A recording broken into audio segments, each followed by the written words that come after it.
Stop flirting with me. I said it out loud, at the kitchen table, on a random Tuesday morning, with my coffee still hot and my whole chest already tight. She looked up from her bowl of cereal like I had just asked her to solve a math problem. Then she tilted her head, just slightly, and said, "Then stop looking so tempting." And she went back to eating. Like that, like she hadn't just set something on fire inside me and walked away from the flame. I want to tell you that I laughed it off. I want to tell you. I rolled my eyes and said something sharp and clever, and that was that. But the truth is, I sat there with my mug in both hands and felt my face do something I couldn't control. And I thought, this is how it starts, isn't it? Not with a kiss. Not with a confession under some dramatic sky. It starts with cereal. And a Tuesday. And a woman who knows exactly what she's doing. I just hadn't figured out yet what I was going to do about it. If you want to hear uncensored, too hot for YouTube stories, check out my Patreon in the description. Her name was Delilah Voss, which I know. Even her name sounds like a warning. We met 3 years before that Tuesday morning. She was the realtor who helped me find my apartment on Capitol Hill in Seattle. Small building, old hardwood floors, radiators that knocked in the middle of the night like someone politely asking to come in. I was 31, newly out of a relationship that had taken 4 years of my life and given back nothing but a very clean apartment and a vague sense that I had been holding my breath for too long. Delilah was 35, confident in a way that didn't need to announce itself. She walked through doorways like she already knew what she thought of the room. She wore her hair natural then, tight coils pulled back from her face. She had a habit of touching the edge of her ear when she was listening to you. Really listening. Like she was making sure her attention didn't wander. The first day I met her, she asked me what kind of light I needed in the morning. Not how many bedrooms. Not what my budget was. She already had that from the form. She asked what kind of light. I said, the kind that comes in slow. The kind that gives you time. She nodded like that was the most reasonable thing anyone had ever told her, and took me to the apartment on 14th, with the east-facing windows and the long gold hours before noon. I signed the lease that afternoon. We didn't stay in touch. Why would we? She was my realtor. I was a name in a file. But I thought about that question sometimes. What kind of light do you need? I thought about it the way you think about something you weren't expecting to matter. 2 years later, I ran into her at a coffee shop on Broadway.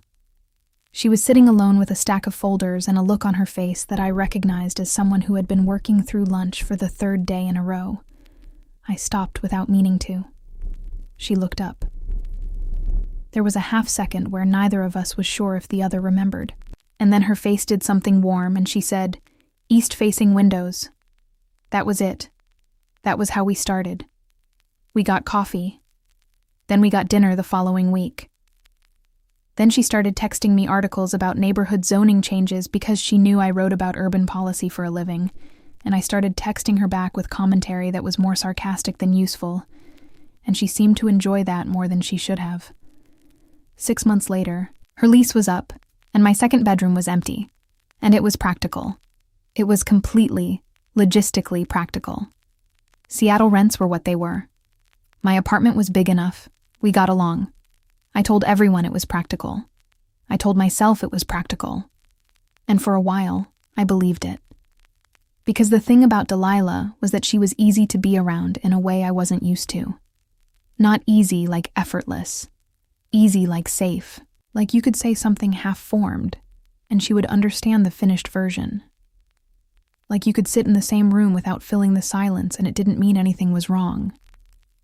I had spent 4 years with someone who needed me to narrate everything I felt, so he could tell me whether I was feeling it correctly. Being in a room with Delilah felt like exhaling. That's what I told myself it was. Just breathing. The flirting didn't start all at once. That's important. If it had come at me like a wave, I think I would have known what it was. I would have been able to name it, set it aside, made a decision.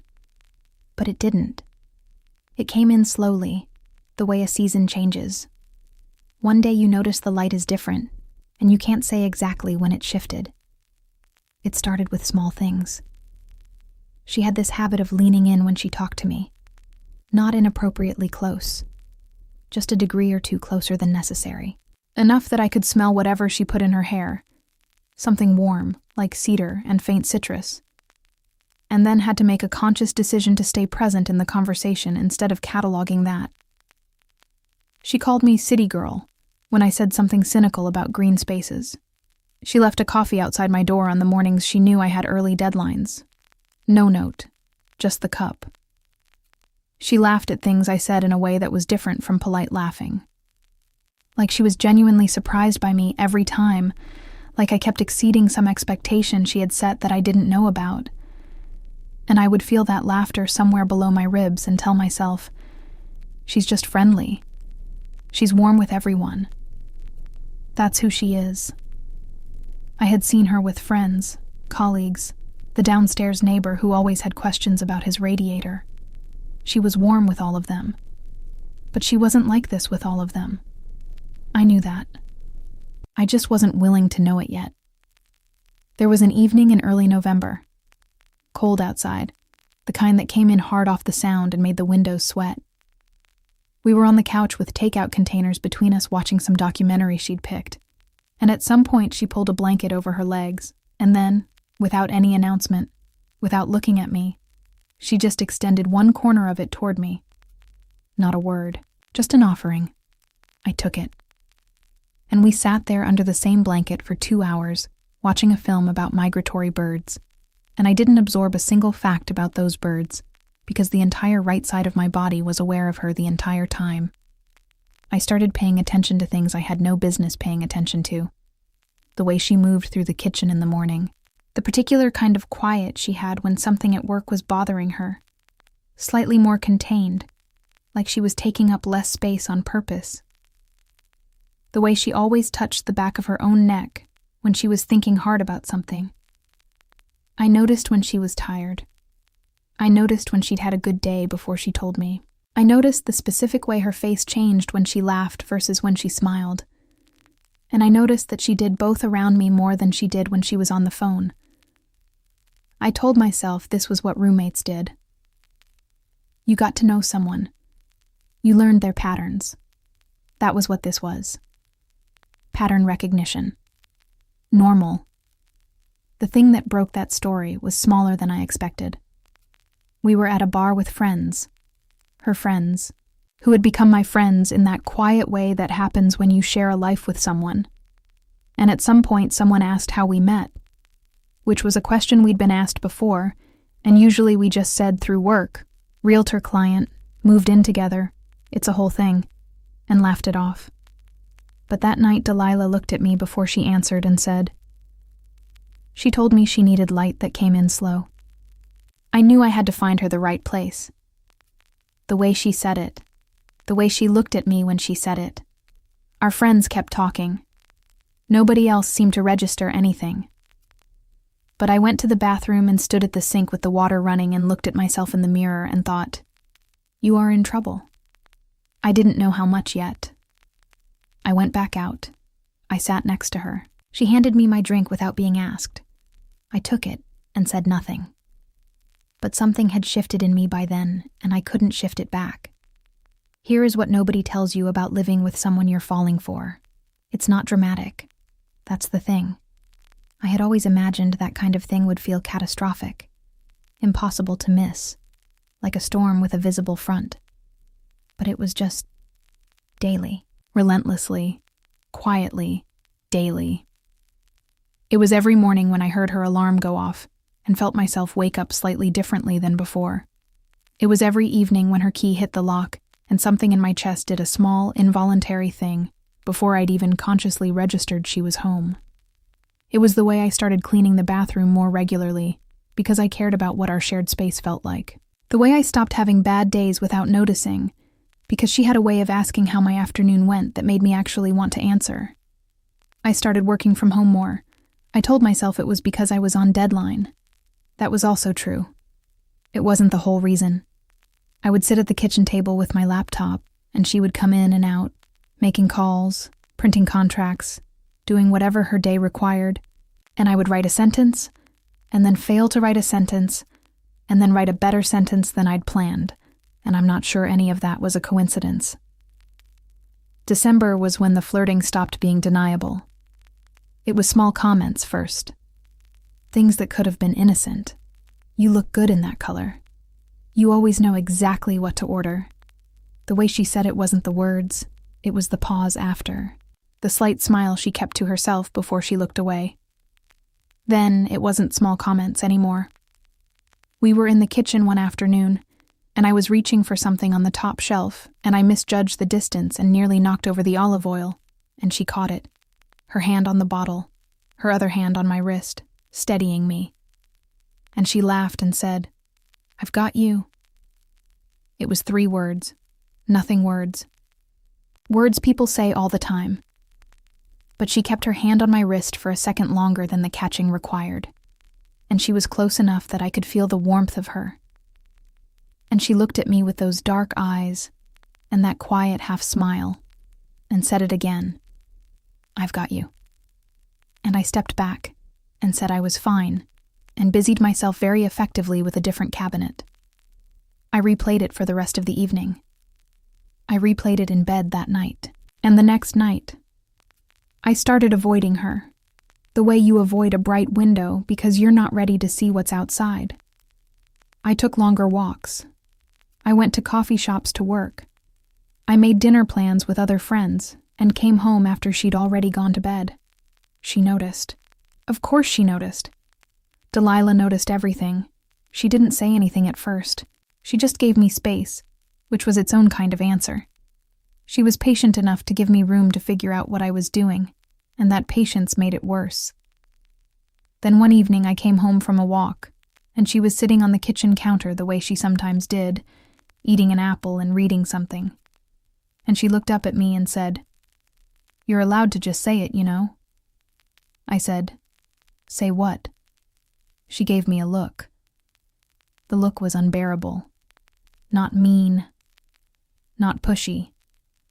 Just very, very clear. "That I make you nervous," she said. "You can say that. I won't make it weird." I stood there in my coat. My face was doing things. "You don't make me nervous," I said. "Okay," she said. "I'm just busy." "Okay." She went back to her apple, like she had all the time in the world. I went to my room and sat on the edge of my bed and pressed my hands over my face and stayed like that for longer than I'm willing to tell you. This was the problem, you see. It wasn't just that I was falling for her. I had been in situations before where I felt something for someone I shouldn't act on. You manage it. You wait for it to pass. You do the sensible thing. But the sensible thing assumed she wasn't feeling it back. And the look she had given me in that kitchen did not belong to someone who wasn't feeling it back.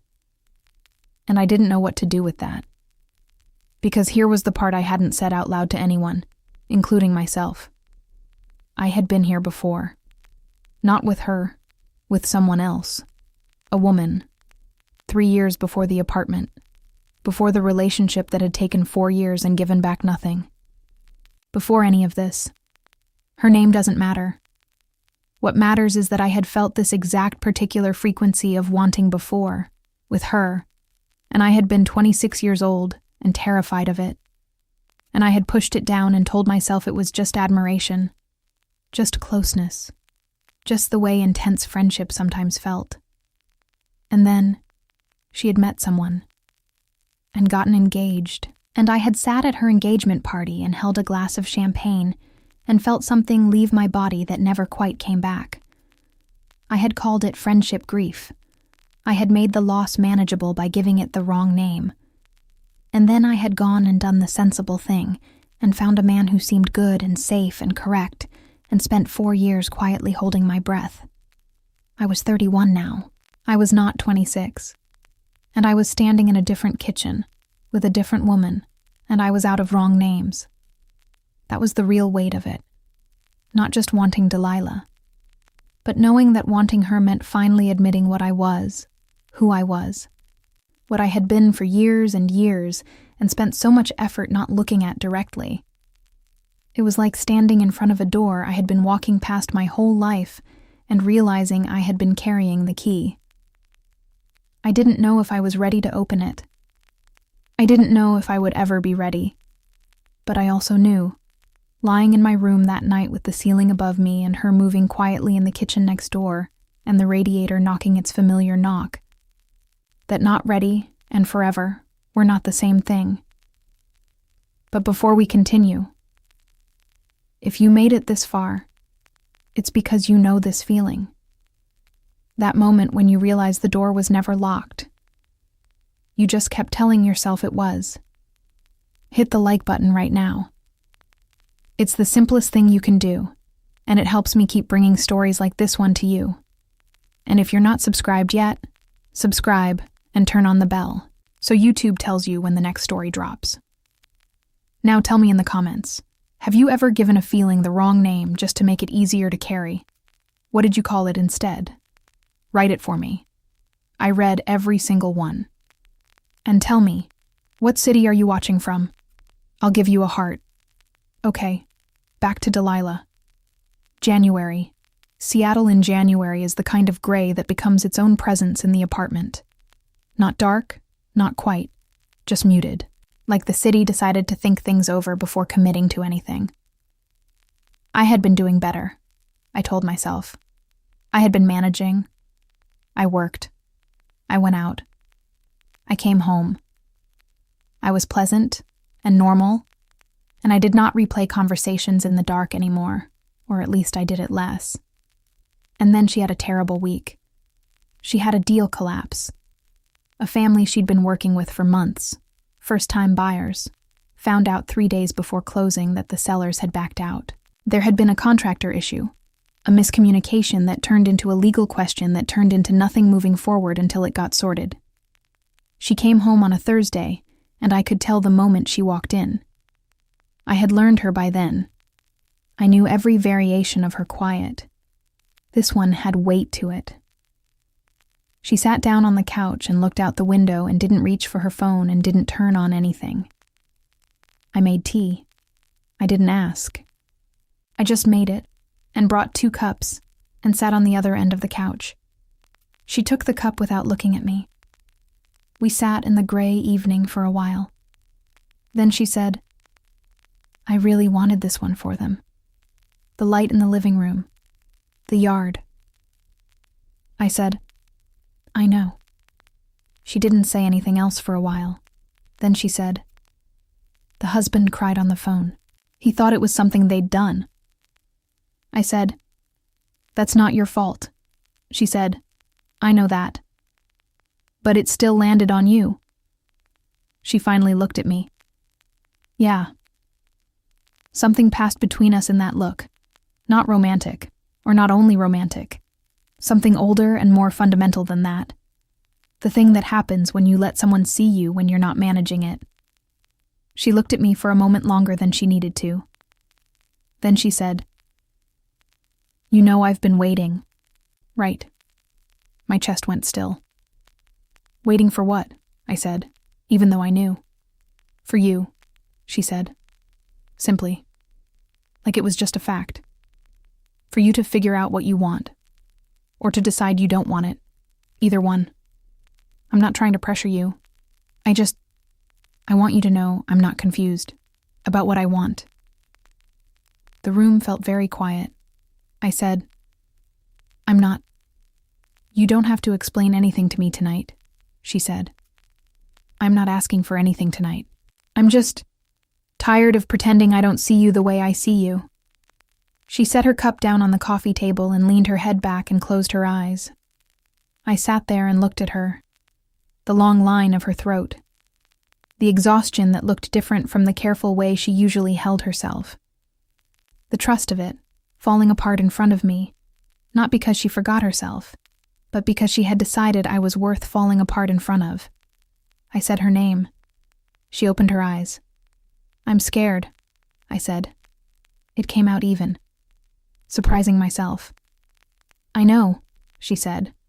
Not of you, I said, I stopped, started again. I think I've been trying not to be who I actually am for a long time. And this is the first time it's hard to keep doing that. Because of you. Because of what I couldn't finish the sentence. She reached out and laid her hand over mine on the cushion between us. Didn't grip it. Just placed it there. Take your time, she said. I looked at her hand over mine. I thought about the cereal on that Tuesday. I thought about east-facing windows and the kind of light that comes in slow and gives you time. I thought about the word I'd been circling for years and years without landing on it. The door I'd been walking past. I turned my hand over, closed my fingers around hers. She exhaled, barely audible, the smallest sound. Okay, I said. Okay, she said. That was all. For a long time after that, we didn't say anything else. The tea went cold. The apartment darkened. The radiator knocked twice. I thought, this is what it feels like to stop lying. This is what it feels like to be inside your own life. It didn't stay simple. I want to tell you it did. I want to tell you that the moment I reached for her hand, the world arranged itself kindly around us, and we figured it out from there. But this is what actually happened. We talked that night and the nights after about what we were and what we weren't ready for and what it would mean. She was patient in a way that cost her something. I could see it costing her. And I was honest. More honest than I'd been with anyone in a very long time. I told her things I hadn't said out loud before, about the woman before, about the name I'd given it so I wouldn't have to see it clearly, about the 4 years of breath holding. She listened the way she always listened, hand against her ear, fully there. And then, in February, on a Sunday morning with the Seattle gray outside and her reading in the armchair and me pretending to read across from her, I looked up and thought, I want this. Not her, specifically. Though her, yes, of course her. I want this. This room. This quiet. This person who asks what kind of light you need and then actually finds it for you. And I also thought, but you're not both in the same place, and you know it. She was ready. She had been ready. She had been waiting with a gentleness that broke me a little every day. I wasn't there yet. Not the way she deserved. There was still something I needed to do that wasn't about her. A conversation with my mother that had been years overdue.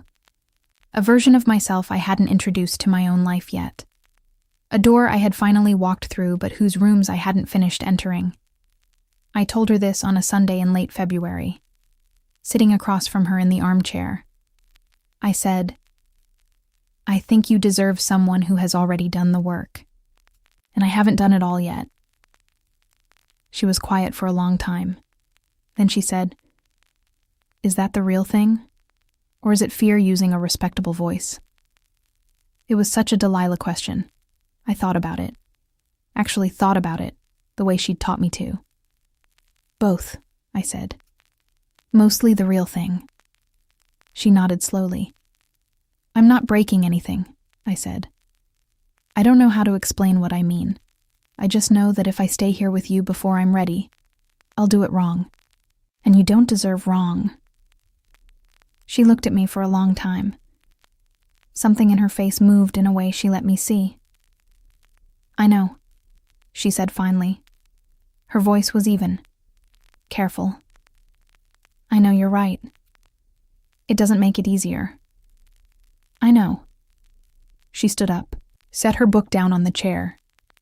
She crossed to me and she took my face in her hands. Both of them, holding me like I was something she meant to keep the shape of. And she looked at me for a moment without saying anything. Then she said, Come back when you're ready. I put my hands over hers. I said, I will. She stepped back. She nodded once. And that was the last morning I woke up to the sound of her in the next room. 2 weeks later, she found a new apartment. One with south-facing windows. She mentioned it like a joke, but I heard the other thing in it. She moved out on a Saturday in March. She hugged me at the door. I held on a second longer than I should have.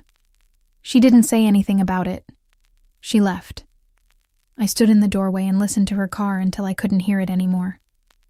6 months later, I called my mother. That's not the end of the story. There isn't an ending yet. But I'm here.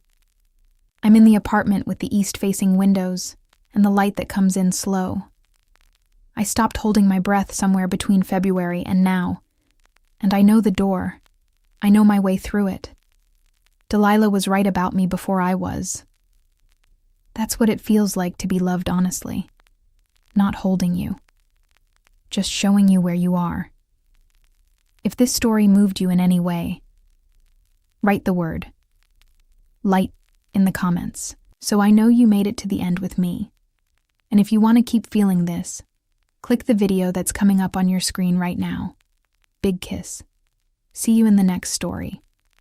If you want to hear uncensored, too hot for YouTube stories, check out my Patreon in the description.